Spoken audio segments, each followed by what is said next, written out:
उत्तर प्रदेश में रामराज की सरकार है और निशाने पे इस समय है निषाद। जी हां, आपने खबर देखी होगी। मेरठ के सरधना में सोनू कश्यप को मनबड़ अपराधियों ने दिन दहाड़े जला के मार दिया। वैसी ही घटना मैनपुरी के कुर्रा थाना क्षेत्र की है, जहां बेचेलाल कश्यप की हत्या कर दी जाती है। वो खेत में सिंचाई करने गए होते हैं, वहां उन्हें जिंदा जलाकर मार दिया जाता है।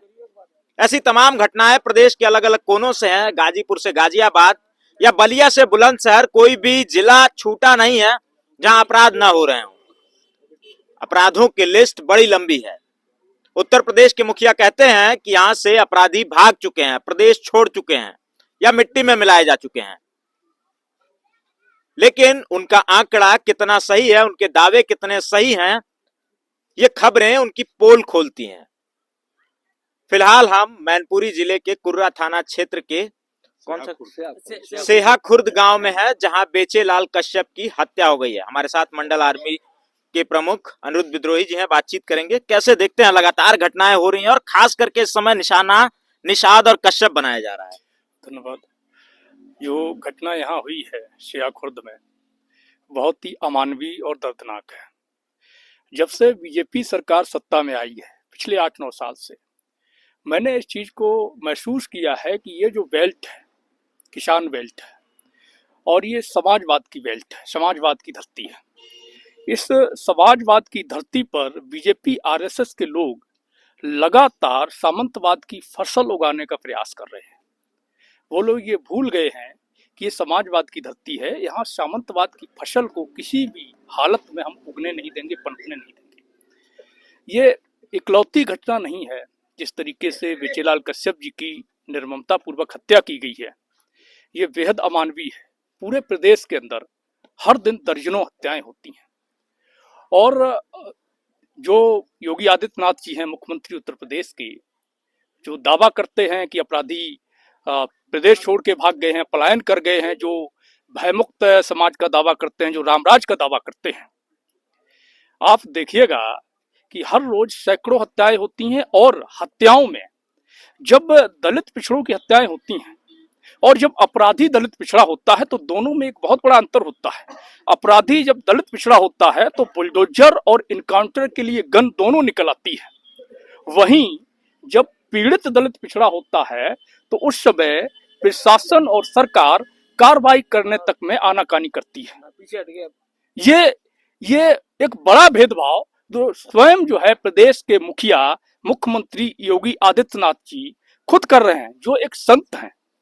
और पूरे प्रदेश के अंदर लगातार वंचितों को निशाना बनाया जा रहा है, चाहे निषाद समाज हो, चाहे यादव समाज हो, कुर्मी समाज हो, लोधी हो, गुज्जर हो, जाट हो, शाक्य, सैनी, जो भी वंचित समाज है, पिछड़ा दलित समाज है उत्तर प्रदेश का, बहुत अल्पसंख्यक समाज है, उसको लगातार टारगेट किया जा रहा है, फर्जी केसों में फंसाया जा रहा है, उनकी हत्याएं की जा रही हैं, सत्ता संरक्षित गुंडों के द्वारा उनकी हत्याएं करवाई जा रही हैं और उन गुंडों को शासन प्रशासन के द्वारा बचाया जा रहा है, बल्कि संरक्षित किया जा रहा है। उनको पूरी तरीके से संरक्षण देकर के सुरक्षित निकाल दिया जाता है।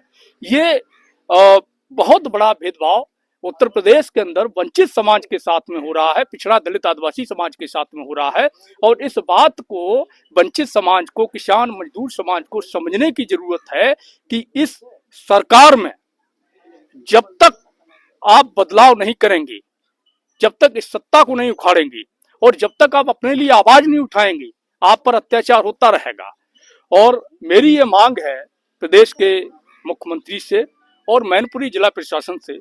हालांकि सुना गया था कि 4 लाख मुआवजा और कोई पट्टा देने की बात मीडिया के जरिए, यहाँ आकर ये पता चलता है कि अभी तक न कोई मुआवजा मिला है, न किसी तरह के पट्टे को लेकर के कोई प्रोसीजर आगे बढ़ा है। तो वो एक जो प्रक्रिया है, एक नियम है, उसके तहत मिलना ही है। लेकिन इसके अतिरिक्त मेरी सरकार और प्रशासन से मांग है कि 50 लाख रुपए का आर्थिक मुआवजा और एक सरकारी नौकरी कम से कम इस परिवार को दी जाए।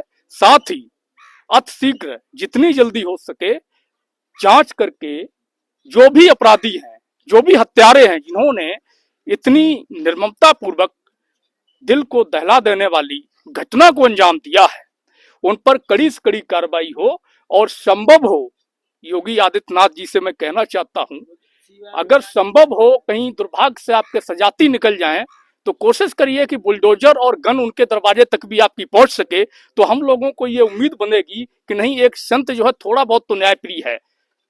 तो यही हमारी मांग है कि प्रशासन शीघ्र कार्रवाई करे और न्याय दिलाए। ठीक है, चलिए, ये यहाँ जो घटना होती है कितनी बड़ी घटना है, और सबसे बड़ी बात यह है कि ये खबरों से गायब है, मीडिया से गायब है, चाहे प्रिंट मीडिया हो चाहे डिजिटल मीडिया हो, ये खबर कहीं नहीं दिखाई जा रही है। लगातार ऐसी घटनाएं कई जिलों से आ रही हैं, कई जिलों से ऐसी खबरें आ रही हैं, लेकिन अखबारों से वो खबरें बिल्कुल गायब हैं। ये दिखाने की कोशिश की जा रही है कि उत्तर प्रदेश में अपराध हो ही नहीं रहा है, तो फिर ऐसी घटनाएं कहां से आ रही हैं? और दिल दहला देने वाली घटनाएं, जितनी निर्ममता पूर्वक बेचेलाल कश्यप की हत्या की गई, सोनू कश्यप की हत्या की गई, ऐसी ही तमाम घटनाएं प्रदेश के अलग अलग कोनों से हैं। अब सोचिए, कानून जो बात करता है कि यहां कोई अपराध करेगा, अगले चौराहे पे यमराज खड़े मिलेंगे, वो यमराज आखिर कहां गायब हो जाते हैं? अपराधी बेखौफ होकर के उत्तर प्रदेश में अपराध करता है और शान से चला जाता है, पुलिस उसका पता लगाने में नाकाम होती है। फिलहाल ऐसी ही खबरें हम आपको दिखाएंगे, इस केस से जुड़े कोई भी अपडेट्स होंगे हम आपको देंगे, बने रहिए हमारे साथ।